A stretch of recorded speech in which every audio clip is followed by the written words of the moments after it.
That's kind of my specialty, right? So, long division. Nowadays, we all have a calculator in our hands all day, every day, because there's an app for that on our smartphones. So many of us no longer do our math problems using long division. But when I went to school, we learned the step-by-step process of breaking big numbers into little numbers by using this method called long division. The key to long division is to keep subtracting until you end up with the smallest possible number at the bottom of the math problem. Kind of like we do when we start seeing ourselves as part of an in-group or a clique. We have the us team and the them team. We have the cool kids and the rest of humanity, right? And we seem to always be subtracting out of the us team. Reality TV has made a game of what we sadly tend to do naturally, and someone is always getting voted off the island. I bring this up because every so often I hear rumblings of infighting among those of us who value the Second Amendment.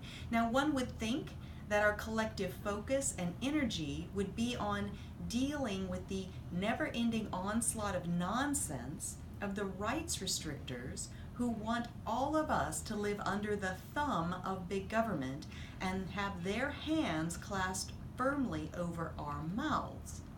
But some of us have become confused, and some of us still spend our time bickering with one another.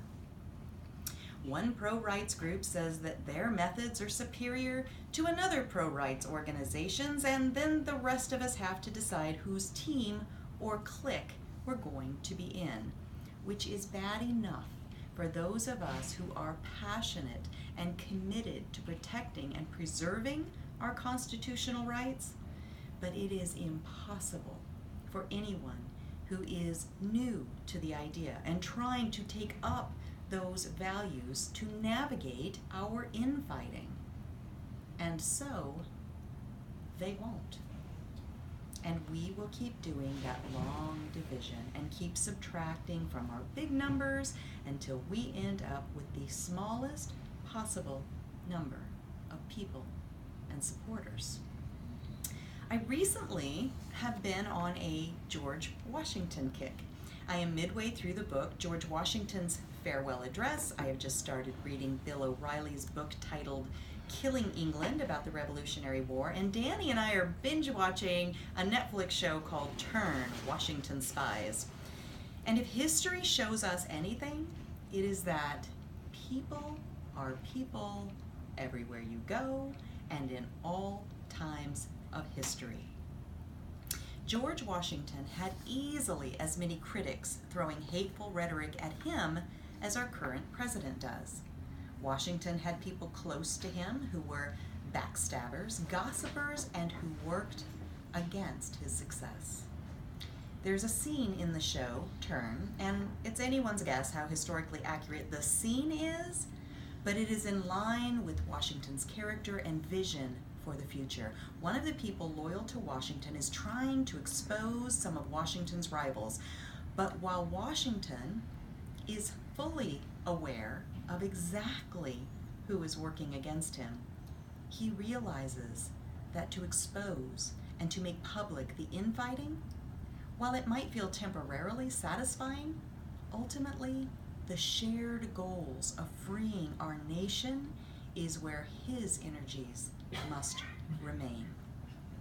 At that point in time, in order to successfully fight the rights restrictors, America needed the help of the French, and Washington was wise enough to know that we have to present ourselves and our ideas as worthwhile and important in order for the French and others to support us. This, I think, is the lesson of long division. If we want people to join us in our cause for freedom, we must stop bickering amongst ourselves. We must realize that to inspire others to join in the important and worthwhile efforts that Washington, all those generations ago, fought for and led young men into battle for, we have to stop voting people off the island, stop subtracting, and begin adding new energy and new voices and new ideas in order to reverse the trend of destructive long division. Dan?